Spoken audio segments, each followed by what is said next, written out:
સ્વામિનારાયણાય નમઃ.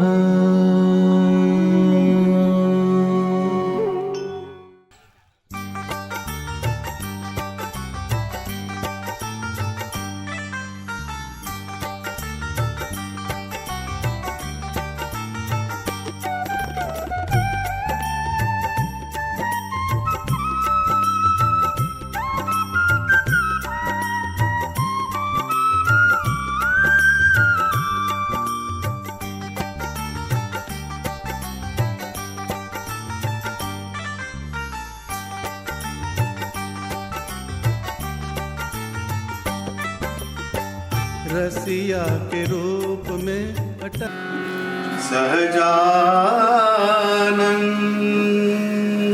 सहजानंद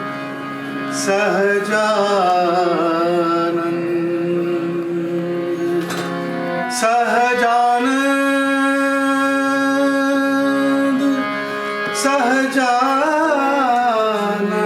सहजानंद सहजानंद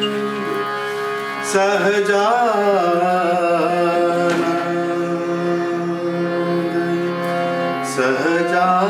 सहजानंद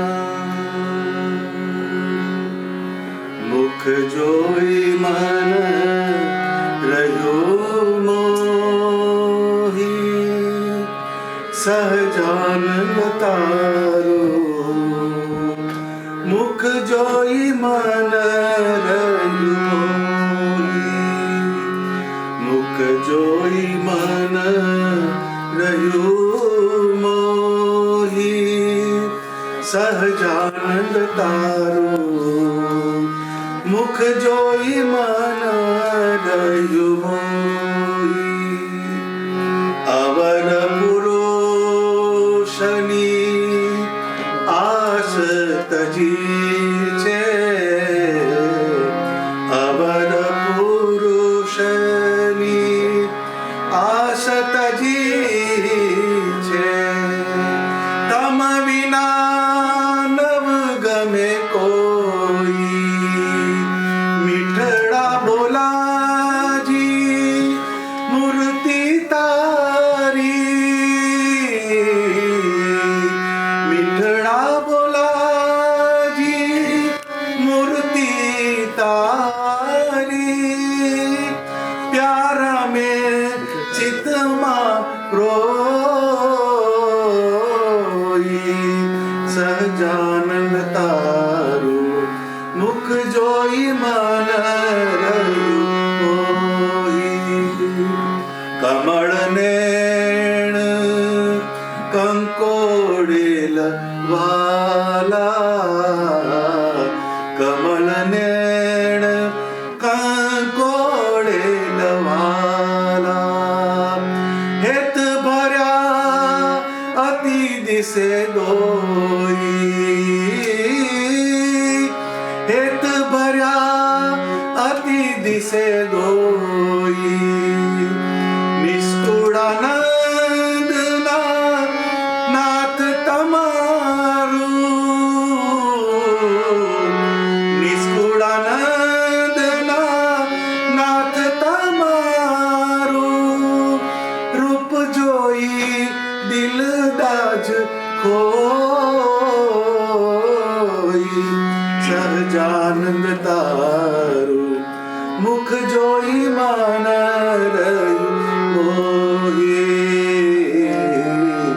मुख जोई मन रयो मोही सहजानंद तारो मुख जोई मन रयो मुख जोई मन रयो मुख जोई मन रयो मोही सहजानंद स्वामी महाराज जय स्वामिनारायण. નંદ સંતોના આપણે અભ્યાસ કરીએ તો એમણે સ્વામિનારાયણ ભગવાનને પોતાનું ફાઇનલ ડેસ્ટિનેશન બનાવ્યું, અને એ ડેસ્ટિનેશન બનાવીને એમની પોતાની જર્ની એમણે આગળ કરી, ને સાથે સાથે એમના યોગમાં જે આવે એને પણ ભગવાનનો યોગ થાય ને એનું કલ્યાણ થાય એવી વસ્તુ કરતા ગયા. આપણે બહુ જોર મારીએ તો 5 માળ આપણે ફેરવીએ, પણ આપણા છોકરાને સીધો ના કરી શકીએ, આપણે તેથી અટકી જવાય. પણ એમણે સત્સંગ કર્યો, કરાવ્યો, અને ભગવાનના ગમતામાં રહીને એમણે કર્યું. આ એક પદ છે એ મોર ધેન ઇનફ. આ એને લખ્યું, એના આપણે શબ્દોને અનફોલ્ડ કરીએ તો એમાં બહુ ડેપ્થ લખી સ્વામીએ કે મુખ જોઈ મન રહ્યું મોહી. આ કોણ લખે છે? નિષ્કુળાનંદ સ્વામી. એને 2 છોકરા હતા નિષ્કુળાનંદ સ્વામીના. તો એક વખત ગઢપુર ગયા અને કહે છે અમારે પિતાજીના દર્શન કરવા છે. પિતાજી કેવા બધાને ખબર પાછી, ગોપાળાનંદ સ્વામીને એમને એટલે મહારાજ પાસે લઈ ગયા. ગોપાળાનંદ સ્વામી કે મહારાજ કે આ નિષ્કુળાનંદ સ્વામીના 2 દીકરા છે. મહારાજ બહુ ખુશ થયા કે એને સારી રીતે સાચવજો, એની સરભરા કરાવજો. પછી સ્વામી પાસે ગયા કે અમને દર્શન કરાવો. પણ સ્વામીએ કે એમણે એક થંભ રૂલ પકડાયો કે તમારે કશું બોલવાનું નહીં, કે ખાલી દંડવત કરવાના, કે ખાલી દંડવત જ કરવાના, કશો ડાયલોગ, નો ડાયલોગ, ખાલી આટલું જ કરવાનું. પછી 2 છોકરા ગયા અને નિષ્કુળાનંદ સ્વામીને દંડવત કરવા માંડ્યા. ખાસા દંડવત કર્યા. પછી થોડીક વાર થઈ, ધૂળ ક્યાં સુધી ચૂથવી છે? શું કીધું? ધૂળ ક્યાં સુધી ચૂથવી છે? બસ આટલી જ વાત કીધી. હવે એની અંદર એનો કહેવાનો અર્થ શું છે? પંચભૂતમાંથી આ શરીર ઉત્પન્ન થયું, પંચભૂતમાં ડીલ કરે ને પંચભૂતમાં પાછું વિલીન થઈ જાય.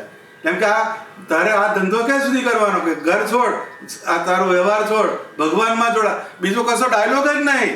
અત્યારે કોઈ સામે આવે તો એની જમવાની વ્યવસ્થા કરાવે, ઉતારવાની વ્યવસ્થા કરાવે, એટલે સુધી જતું રહે આપણે. પણ એને દંડવત કર્યા, પણ આટલું જ કીધું કે ધૂળ ક્યાં સુધી ચૂથવી છે. હવે આ તો પેલું વ્હાઇટ પેટ્રોલ. આ 2 છોકરા નિષ્કુળાનંદ સ્વામીના. એટલે પછી એ ગોપાળાનંદ સ્વામી પાસે ગયા અને કીધું કે સ્વામી હવે અમારે ત્યાગાશ્રમનો દીક્ષા લેવી છે, હવે અમારે સંસારમાં જવું નથી. હવે ગોપાળાનંદ સ્વામીને એમની હિસ્ટ્રી ખબર. નિષ્કુળાનંદ સ્વામી જે આવ્યા, આખો ભર્યો સંસાર એ મૂકીને આવ્યા, સંસાર છોડી દીધો. એ નીકળ્યા હતા ભોમિયા તરીકે શ્રીજી મહારાજ જોડે, પણ આધો એમની સાસરી કહેવાય, ત્યાંથી ભિક્ષા માગી લો, પેલું જ અઘરું પેપર. પણ એમાંથી પસાર થાય નિષ્કુળાનંદ સ્વામી. એ કેટલો નિર્મોહી હોય, એ વ્યક્તિ કેટલા નિર્મોહી હોય. પછી એમ કે ગોપાળાનંદ સ્વામી કીધું કે 2 નહીં, કે 1 રહો, તારી માની સેવા કોણ કરે? કે એટલે પછી એક ઘેર ગયા ને એક સંપ્રદાયમાં રહ્યા. અને એને ગોવિંદાનંદ સ્વામી, જેણે સારંગપુરના હનુમાનજીની આરતી ઉતારી, એ ગોવિંદાનંદ સ્વામી. પણ મારો પોઈન્ટ કયો છે? નિષ્કુળાનંદ સ્વામી કે મુખ જોઈ મન રહ્યું મોહી. હવે નિર્મોહી વ્યક્તિ જે કહેવાય, એને એમ કે છે ભગવાનનું મુખારવિંદ જોઈને મારું મન મોહી ગયું. એ ભગવાનનું મુખારવિંદ કેવું હશે એ જોવાની વાત છે. આપણે મોહ પામીએ છીએ, મોહ પામવાની જગ્યા જ દર્શન કરવાના, પછી આપણે ગુડ બાય, આપણે કાલે મળીશું. આપણો મોહ બીજી જગ્યાએ કહેવાય એ સત્સંગી, કહેવાય સત્સંગ. એટલે સારો સત્સંગી હોય એની આંખ સત્સંગી થાય, એટલે દર્શન કરે, વાંચે, પછી આ સત્સંગી થાય, માળા કરે, પ્રદક્ષિણા કરે. પણ હાર્ટ જે છે એ મારા લોચાવાળો કેસ. હાર્ટમાં બીજી બધી વસ્તુ ભરી હોય, બધું કરી આવે, બધું પેલી બાજુ. અને અનાથના નાથ, દીનાનાથ, અનંત કોટી બ્રહ્માંડના પતિ, બધું તમારું છે, પણ મહિને પગાર આવે તો મંદિરમાં ના થાય. કેમ એ મોહ જે છે ત્યાં આગળ જતું રહે. એ નિષ્કુળાનંદ સ્વામીએ એ નિર્મોહી છે, એટલે એને લખ્યું મુખ જોઈ મન રહ્યું મોહી. સહજાનંદ તારું મુખ જોઈ મન રહ્યું મોહી. અવર પુરુષની આસ તજી છે, તમ વિના નવ ગમે કોઈ. અવર પુરુષ, અવર એટલે બીજા, પુરુષ એટલે એમ કે જે બીજા આકાર માત્ર જે છે, અવર પુરુષની આસ તજી, એની આશા છોડી દીધી કે એ આશા છોડીને તમ વિના નવ ગમે કોઈ. ભગવાન તમારા વગર મને કોઈ ગમતું નથી. સાધનાનો જે માર્ગ છે, ભક્તિનો જે માર્ગ છે, એ અહીંયા જઈને પહેલો જવો જોઈએ. જે બીજા આકાર એની અંદર આપણો જીવ જાય એટલે પરમાત્મામાંથી રોકે.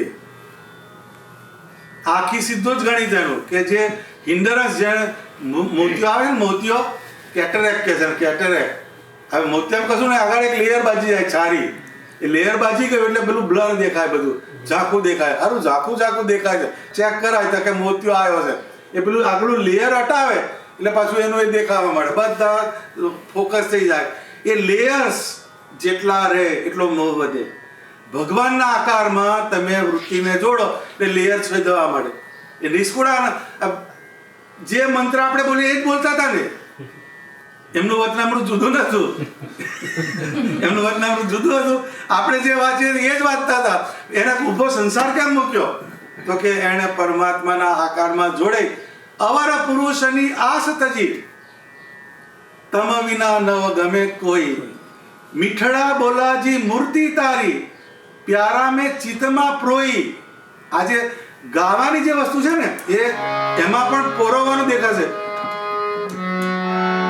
મીઠડા બોલાજી મૂર્તિ તારી, પ્યારા મેં ચિત્તમાં પ્રોઈ.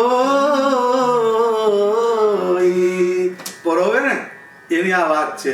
પ્યારા મેં ચિત્તમાં પ્રોઈ.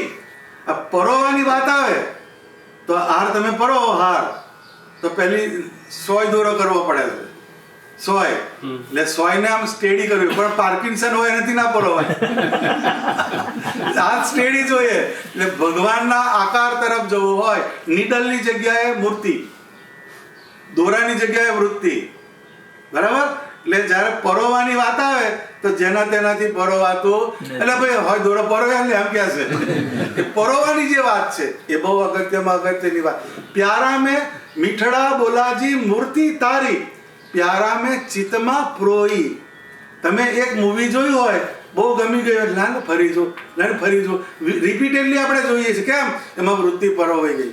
એમ ભગવાનનો જે આકાર એમાં વૃત્તિને પરોવાની આવે છે. એટલે પરોવાની પ્રોસેસ એમાં પહેલું સ્ટેડી, સ્થિરો ભવ. એટલે આપણા શરીરને, મનને સ્થિર કરવાનું. પછી શું છે? શાર્પનેસ છે, ફોકસ કરીએ છીએ. ફોકસ કરીને જે દોરો હોય છે, દોરો એને પાછો સીધો ના જાય, એને ભીનો કરે છે, આગળથી પોઇન્ટેડ કરે છે ને પછી અંદર પરોવાય છે. એમ આપણી વૃત્તિ જે છે એને શાર્પ કરવી પડે. વૃત્તિને શાર્પ કરી ને પછી એની અંદર પરોવીએ છીએ. આ દર્શનનું આખું વિજ્ઞાન આમાં મૂક્યું સ્વામી. મીઠડા બોલાજી મૂર્તિ તારી, પ્યારા મેં ચિત્તમાં પ્રોઈ. હવે એ ચિત્તમાં પરોવા માટે એને અવર પુરુષની આસ તજી. જેમ મેરેજ ના થાય ત્યાં સુધી બધી વસ્તુ ચાલે, પણ કંકોત્રી છપાઈ જાય, 4 ફેરા ફરી આવે, પછી હવે બીજો ફાફા મરાય નહીં. એમ આપણે જ્યાં સુધી અવેરનેસ નથી ત્યાં સુધી આપણે બધી જગ્યાએથી સુખ ખોળ્યું. સુખની જગ્યાઓ બધી બહુ હતી. રજનીશજીએ એક જગ્યાએ લખ્યું કે પહેલા એમ કે લખોટીએ રમતા હતા, પણ હવે એમ કે લખોટી ગઈ. લખોટી રમવામાં આનંદ થતો હતો, પણ જેવી જેવી તમારી જીવનના સ્તર બદલાય, લેયર, તમારા આઈક્યુ કહે છે ને, આઈક્યુ ને ઈક્યુ બધું બહુ આવે છે, એ ચેન્જ થાય એમ તમારી સુખની વ્યાખ્યા બદલાતી જાય. એમ પહેલા પદાર્થમાંથી સુખ માણતો હતો, એ પદાર્થની અંદર સુખ મૂકનાર તત્વ કયું? એનામાં તમે જ્યારે જાઓ કાર્યમાંથી કારણમાં, આ જે બ્રહ્માંડ જે છે એ કાર્ય છે, એનું કારણ પરમાત્મા છે. તમે કોઈ બીચ ઉપર જાઓ, કોઈ રિસોર્ટ ઉપર જાઓ, એમાં બહુ પ્લીઝિંગ સિનારીઓ હોય, બધા ફ્લાવર બેડ હોય, બધા જુદા જુદા લેન્ડસ્કેપ્સ હોય. એને જોઈને આપણે એકદમ થ્રિલ થઈ જઈએ, અંદરથી તમને સારી ફિલિંગ આવે. પણ એ વખતે ખાલી આટલું આપણે મૂકીએ કે આ નેચરની અંદર આટલી બ્યુટી નાખનાર પરમાત્મા કેટલો બ્યુટીફુલ હશે, એ વાતની જગ્યાએ જવાનું. તો તમે એ કાર્યમાંથી કારણમાં જાઓ. એટલે ભગવાનના આકારમાં તમારે જવું હોય તો કાર્ય મીન્સ આ બોડી, બોડી રિલેટેડ જે વર્લ્ડ છે એમાંથી એને બનાવનાર કોઈ માણસને આ બહુ બ્યુટીફુલ માણસ છે, આ બહુ ઇન્ટેલિજન્ટ માણસ છે, આની અંદર બધી આર્ટ છે, એની અંદર મૂકનાર કોણ? તો એ પરમાત્મા છે. એ બધાનું કારણ છે. એટલે કાર્યમાં તમે રખડો જ નહીં મેળ પડે. અર્જુને ને દુર્યોધનને 2 ચોઈસ મૂકી શ્રી કૃષ્ણ ભગવાને. એક બાજુ મારી અક્ષયવાણી સેના, એક બાજુ હું એકલો, ચોઈસ ઇઝ યોર્સ. દુર્યોધન કે હવે આ ગોવાળ જેવા કહેવાય એને લઈને શું કરું કે છે, એના કરતા એની સેલા રહેવા દે છે. અર્જુન કે મારે યોગેશ્વર જોઈએ છે. એટલે અર્જુને ચોઈસ ઉતારી શ્રી કૃષ્ણ પરમાત્મા ઉપર. એ કારણ છે. અક્ષયવાણી સેના પર કોની એ શ્રી કૃષ્ણ ભગવાનની હતી. એટલે અર્જુને કારણ માગ્યું અને દુર્યોધને કાર્ય માગ્યું, તો કાર્યનો વાટ નીકળી ગયો એટલે કારણ જીતી ગયું. એમ બ્રહ્માંડની અંદર આપણે જે જોઈએ છીએ એ તમને જે સારું દેખાય છે, સારું ફીલ થાય છે, એને કરાવનાર પરમાત્મા છે. એ મને મળ્યા મારા ઈષ્ટદેવ, એના કારણે આ બધી વસ્તુ થાય છે. તો એ મુખ જોઈ મન રહ્યું મોહી, આટલું બોલવાનું. હા, મુખ જોઈ મન રહ્યું મોહી, સહજાનંદ તારું મુખ જોઈ મન રહ્યું મોહી. આ એક પ્લેટફોર્મ બનાવીએ છીએ આપણે. પહેલા આપણે જ થાય છે ને લગ્ન પહેલા આપણે કરે છે, બધા બોલાવે છે, બધું નાસ્તો કરાવે છે. તમને કેવું લાગ્યું ભાઈ તમે 2 એકલા મળી આવો એમ કે છે. મીન્સ એકબીજાની નેચર, એકબીજાનું લાઇકિંગ એ બધું પહેલા તપાસે છે, એટલે પછી આગળ ચાલે છે. એટલે ભગવાનનું ભજન કરીએ એ પહેલા આપણો મોહ ક્યાં થવો જોઈએ એની આ ડિરેક્શન બતાવે છે. મુખ જોઈ મન રહ્યું મોહી, સહજાનંદ તારું મુખ જોઈ અવારા પુરુષની આસ તજી. હવે બીજા પુરુષની આશા છોડી દીધી કે તમ વિના નવ ગમે કોઈ. આ 4 ફેરા ફર્યો એ જ મોડલ મારા માટે કામનું છે. દૂધ દીપ કલા રૂપ કલા એ મને કોપી આપવા આવવાની અને મારે પકડવાનું છે. એ વસ્તુ ડિસાઈડ કરી. એમ આપણે પુરુષોત્તમ નારાયણના આશ્રિત થયા, એના વર્તમાન ધારણ કર્યા, એના ભક્ત થયા. મને મારે તોય એ ને વારે તોય એ ને તારે તોય એ. એટલે બ્રહ્માનંદ સ્વામીએ લખ્યું કે 14 ભુવન લખી ખોડ્યું, 14 ભુવન લખી ખોડ્યું, સર્વે અબડાની ટોળી કે છે. અબડાને શું પરણું માટે બળિયાનું લીધું શરણું એમ કે છે બ્રહ્માનંદ સ્વામી. 14 ભુવન એમ કે છે, 14 બ્રહ્માંડ એ બધે જોયું એમ કે એક પુરુષ દીઠા વિનાશી. એક પુરુષ કોણ છે? તો એક પરમાત્મા પુરુષ છે. અબડાને શું પરણું માટે બળિયાનું લીધું શરણું. એ સ્વામિનારાયણ ભગવાન, એનો આપણે આશ્રય કરીએ તો એ અંત સમયે લેવા આવે છે. અને આ દેહ કરીને આપણે આ દેહમાં હોઈએ તો અહીંયા પણ તમારી કેરટેકિંગ શ્રીજી મહારાજ કરે. એ LIC ની પોલિસી જેવું છે. जीवन के साथ भी और जीवन के बाद भी. આવું તમને જોવા નહીં મળે કોઈ જગ્યાએ. જીવન કે સાથ ભી એને જીવતા શીખવાડ્યું સ્વામિનારાયણ ભગવાને. તમારો વ્યવહાર, તમારો પિતા પુત્ર અને મિત્ર એની સાથે લેન્ડ અને મની એનું જ્યારે ટ્રાન્ઝેક્શન કરો તો વિધાઉટ રાઇટિંગ કરવાનું નહીં. એ લખાયું. અડધા એમ જ ગાલી ગયો મારો કે હગો થાય છે તો એ ગાલી જાય ને. એ તને ભગવાને શીખવાડ્યું જીવન જીવતા, પણ આપણે એને શીખ્યા નહીં. એટલે जीवन के साथ भी और जीवन के बाद भी भगवान જ્યારે આમ કે આપણો દેહ પડવાનો થાય તો આપણે ભગવાન લેવા આવે છે. એટલે હિયર એન્ડ હિયર આફ્ટર એ શ્રીજી મહારાજે એ બધી વ્યવસ્થા આપણી ગોઠવી. એટલે અવર પુરુષની આસ તજી તમ વિના નવ ગમે કોઈ. તમ વિના નવ ગમે કોઈ એ વાત બહુ જ પકડવાની. જેમ ઘરની અંદર મેરિડ વુમન હોય એ એના સાસરાના પક્ષના આવે, એના દિયર હોય, દેરાણી હોય, નણંદ હોય, બધા હોય, એની બધાની કેરટેકિંગ કરે. પણ એના હસબન્ડ જેવું કોઈ જગ્યાએ ના આવે. એટલે બધાને રિસ્પેક્ટ બધાને આપ્યું શ્રીજી મહારાજે. માર્ગને વિશે ચાલતા થકા શિવાલય આવે એનું આદર થકી નમન કરવું એમ શબ્દ વાપર્યો. માત્ર કેઝ્યુઅલ ડોકું નહીં નમાવું, આદર થકી. આદર એટલે શું? કે જેને જે બ્રહ્માંડની રચના કરવાનો જેને રોલ સોંપ્યો, ઉત્પત્તિ, સ્થિતિ અને પ્રલય, એ બધા 3 દેવને સોંપ્યું. એ દેવતા પણ ગ્રેટ છે, એને પણ આપણે નમસ્કાર કરવા જોઈએ. એટલે પ્રેમ બધાનો અને આદર બધાનો, પણ પ્રીતિ એક જગ્યાએ. એટલે કોકે લખ્યું પ્રેમ ગલી સાંકડી તામે દો ન સમાય. પ્રેમ ગલી સાંકડી નેરો છે એકદમ, એમાં 2 ના સમાય. એક જ સેલ્ફ ને સુપ્રીમ. આ 2 જ વસ્તુ હોય, હું ને મારો ઠાકોર.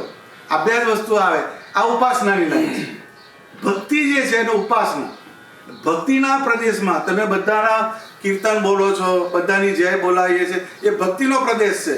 જ્યારે ઉપાસનાની વાત આવે એટલે આત્માની અંદર એક આકાર, એક આકારનું ધ્યાન, એક આકારનું સ્મરણ, એક આકારનું ભજન, ત્યાં આગળ જવાની વાત છે. એટલે મુખ જોઈ મન રહ્યું મોહી, સહજાનંદ તારું મુખ જોઈ મન રહ્યું મોહી. અવર પુરુષની આસ તજી છે, તમ વિના નવ ગમે કોઈ.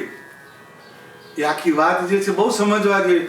આપણે સોશિયલ આપણું જે ડીલિંગ હોય, મટીરિયલ પ્લેન, એમાં પણ આપણા નોર્મ્સ છે. તમે જે કંપનીની અંદર તમને એસાઇનમેન્ટ કર્યું ત્યાં જોબ કરો છો કે બીજી જાવ છો? એક જ જગ્યાએ જાય. એને ખબર છે મારું એસાઇનમેન્ટ આ કંપની સાથે છે. એમ કંઠીમાંથી સ્વામિનારાયણની, એમ શ્રીજી મહારાજની બ્યુટી જુઓ ને તો લક્ષ્મીનારાયણ દેવ પધરાયા, ગોપીનાથજી મહારાજ પધરાયા, નરનારાયણ દેવ પધરાયા, મદન મોહનજી મહારાજ પધરાયા, બધા રાધારમણ દેવ પધરાયા, આ બધા દેવ પધરાયા. પણ સત્સંગી કોણ હતો કે સ્વામિનારાયણ. આચાર્ય કોણ હતો કે સ્વામિનારાયણના. શિક્ષાપત્રી કોણ હતો કે સ્વામિનારાયણની. એ જઈને ઉભો રહે ત્યાં આગળ. એમ બધી ડાયવર્સિટીઝની અંદર શ્રીજી મહારાજે એકમ એવા દ્વિતીય બ્રહ્મ એની સ્થાપના કરી. એટલે એને જુદું ના પાડ્યું, પણ બધું ભેગો ખીચડો નથી કર્યો. એની અંદરથી બધાને કરતા કરતા કરતા એક આકાર ઉપર જવાની આ વાત છે. કોઈને નિંદા નહીં, કોઈના પ્રત્યે દ્રોહ નહીં, બધાને વેલકમ કરીને એક આકારની અંદર જેને જવાનું. એકમ એવા દ્વિતીયમ બ્રહ્મ, એકમ એવમ દ્વિતીય અદ્વિતીય બ્રહ્મ, એના જેવું કોઈ છે નહીં. એવા એક પરમાત્મા, એના આપણે ઉપાસક છીએ. એટલે એ મીઠડા બોલાજી મૂર્તિ તારી, પ્યારા મેં ચિત્તમાં પ્રોઈ. આ બહુ સમજવા જેવી વાત અહીંયા આવી. ચિત્ત એટલે કોન્શિયસનેસ. મનથી આગળ ચિત્ત છે, મનથી આગળ બુદ્ધિ છે, બુદ્ધિની આગળ ચિત્ત છે, ને ચિત્તની આગળ અહંકાર છે. 7 લેયર્સ જે કહે છે ને, યુનિવર્સમાં 7 લેયર આવે છે, એમ આપણી અને પરમાત્માની વચ્ચે 7 લેયર છે. આ મેટાફિઝિક્સ છે. આ વસ્તુ આપણે આ ખબર જ નહીં, બધું ચાલે છે ધંધતા. ઇન્દ્રિયો, મન, બુદ્ધિ, ચિત્ત, પ્રાણ, આત્મા અને પરમાત્મા. જો આ 7 લેયર્સ. ઇન્દ્રિયોથી તમારું ભજન ચાલતું ચાલતું ચાલતું ચાલતું પરમાત્મા તરફ જાય ત્યાં સુધીના તમારે 7 ઓર્બિટ્સ, 7 લેયર્સને ટ્રાન્સેન્ડ કરતા કરતા પરમાત્મા તરફ જવાય છે. એમાં ચિત્ત જે છે, ચિત્તની વૃત્તિ, અહીંયા ચિત્ત શબ્દ વાપરો. પ્યારા મેં ચિત્તમાં પ્રોહી રે. ચિત્ત એટલે શું? તો તમારી કોન્શિયસનેસ. તો કોન્શિયસનેસમાં શું છે કે જ્યાં તમારા અહંકારને બનાવવાની પેટર્ન ચાલુ રહે છે. અત્યારે તમે જતા હોય રોડ ઉપર, પણ જેવો ચોકડી આવે એટલે તરત આમ આમ થઈ જાય છે. એ શું છે? એ તમારા અહંકારને બનાવવાની એક ફેકલ્ટી છે. એ એક્સિડન્ટ નહીં થાય, કશું એમ નહીં થાય. એની સતત જાગૃતિ. જેમ માઇન્ડ ઊંઘી જાય, માઇન્ડ ડાયવર્સિફાઈડ થાય, પણ ચિત્ત ના થાય. બહુ સૂક્ષ્મ ભેદ છે. પેલું માઇન્ડ એટલે એને એ મનની વૃત્તિ એ ફરતી છે, એમાંથી બુદ્ધિ એની અંદર એન્ટર થાય છે ને પછી એક જગ્યાએ એને સ્થિર કરે છે. એ કોન્શિયસનેસ થઈ. અને એની આગળ સેલ્ફ કોન્શિયસનેસ એટલે અહંકાર. જ્યાં તમારી સેલ્ફનું સતત મેકિંગ થતું હોય એને અહંકાર કહેવામાં આવે છે. તો પ્યારા મેં ચિત્તમાં પ્રોઈ, મૂર્તિને પરોવાની વાત છે. પરોવાની અંદર સ્ટેડીનેસ, કોન્સન્ટ્રેશન અને પછી અંદરની ફિલિંગ. જેમ પેલો દોરો ભીનો કરે છે ને, એમ ભક્તિથી હૃદયને ભીનું કરવું પડે, નહીં તો આગળ ચલાતું નથી. એમ જે દોરો પાતળો કરવા માટે પાણીથી આપણે એને ભીનો કરીએ છીએ, તો પછી જે પેલા સોયની નીડલની અંદરથી જાય છે. એમ જ્યારે સ્થિર થયા પછી આપણી બુદ્ધિની અંદર જોડી, પછી પ્રેમનો જે એલિમેન્ટ છે એ પરમાત્માના સ્વરૂપમાં આપણે જોડાવા માટે કહીએ છીએ. આજનો તમારો મુદ્રાલેખ કયો? મુખ જોઈ મન રહ્યું મોહી. મુખ જોઈ મન રહ્યું મોહી. જ્યાં જ્યાં તમે નજર નાખો, જ્યાં જ્યાં તમે કર્યું આ મારું આ મારું, એ બધું છોડવાનું. ખ્યાલ આવ્યો? એટલે એ આ આંખથી જેટલું દેખાય છે એ બધી વસ્તુ જ્યારે તમારું છેલ્લો અધ્યાય ચાલુ થશે ત્યારે આ બધી વસ્તુ ઇન્ટેક મૂકીને જવાની વાત આવે. એટલે એને કોકે કહ્યું કે બિના લિબાસ કે, બિના લિબાસ કે આયા થા ઇસ જહાં મેં. બિના લિબાસ આયા તારે પેલા દિગંબર જ આવે છે ને બધા, કોઈ સૂટ પેન્ટ પર આવે છે, કોઈ છોકરો એવો જન્મે કે સૂટ પહેરીને આવ્યો. બિના લિબાસ કે આયે થે ઇસ જહાં મેં, एक कफन की खातर इतना सफर करना पड़ा જ્યારે જાય ત્યારે કફન ઉડાડે છે ને એ હારું બળી જાય છે, એ હાથમાં નથી આવતું. એ આપણી જર્ની જો એક કફન કી ખાतिर इतना સફર કરના પડા. સફર એટલે તમે જન્મ્યા, પછી મોટા થયા, પછી ભણ્યા, ભણતી ઘડીએ કેટલા ગોદા વાગ્યા પાછા, પછી આગળ ગયા, સેટ નહીં થતા, નોકરી નથી મળતી, બીજા ગોદા વાગે, સેટ થયા પછી સિનિયરિટીની માથાકૂટ આવે, ત્યાં કોન્ફ્લિક્ટ શરૂ થાય, પછી ડબલ ડેકર થયા, 4 ફેરા ભરે એટલે બધાના આટા આવી જાય. રિપોર્ટિંગ કરો તો ખ્યાલ આવે, પૂછવા જેવું નથી. આ વસ્તુને તમે મટીરિયલિસ્ટિક જુઓ તો આ સફર છે આપણી. આ બધી સફર કરીએ એમાં એક્સેપ્ટ પેઇન. તમને પેઇનફુલ પ્રોસેસ, 95% પેઇન, 5% જ પ્લેઝર હોય છે બાપા. આ બધાનું તમે ટાઇટ્રેશન મારો આ જ આવે બધી મોટી લાગણી એમ કહે છે.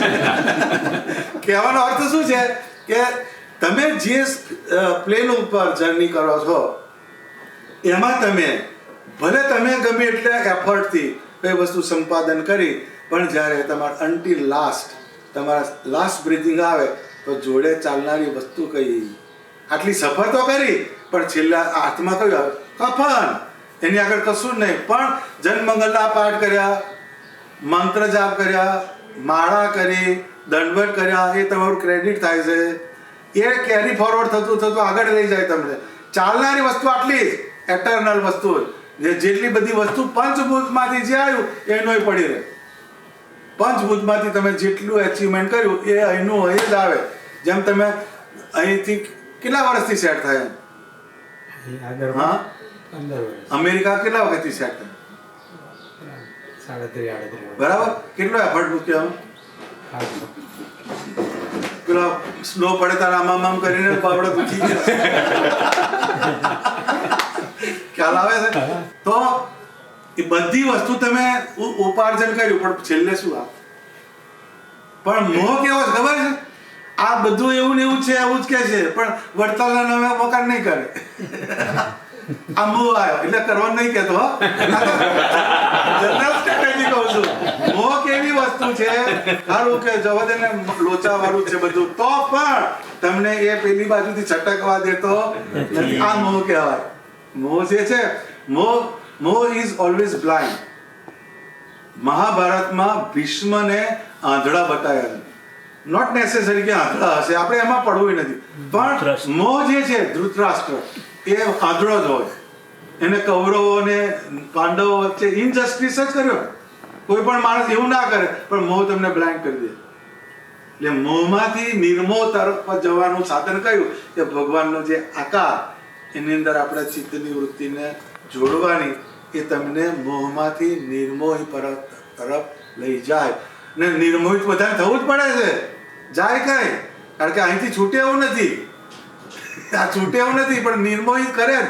જેમ ભગવાને વચનામૃતમાં લખ્યું કે જેમ મૃત્યુ સમય આવે, મૃત્યુ સમય ત્યારે એમ કે જે મરનારો માણસ છે એને બધેથી છૂટી જાય. હવે આમાં કશું આ થાય એવું નથી, આમાં કશો માલ નથી, એટલે એ અંદરથી એના કાપવા માંડે છે વાયર. ને પેલા ઊભા છે, હવે દાદા બહુ તો 2 દિવસ કાઢે કરે. હવે એની પાસે આપણે કશું મળવાનું નથી. આ ટાંકા પાસે અત્યાર સુધી બધા કોલાની અંદર નાખ્યો. આપણે શેરડીનું કોલું હોય ને એમાં પેલા નાખે શેરડીનો આટો, 2 વાર જવા દે, પછી એ થઈ જાય, પાછું લીંબુ મહી નાખે ને આદુ નાખે, ફરી જવા દે અંદર. એટલે 3-4 મહિના કૂચા કાઢીને બહાર મૂકી દે. એમ મર્યા એટલે બધા કૂચા નીકળી ગયા આપણા.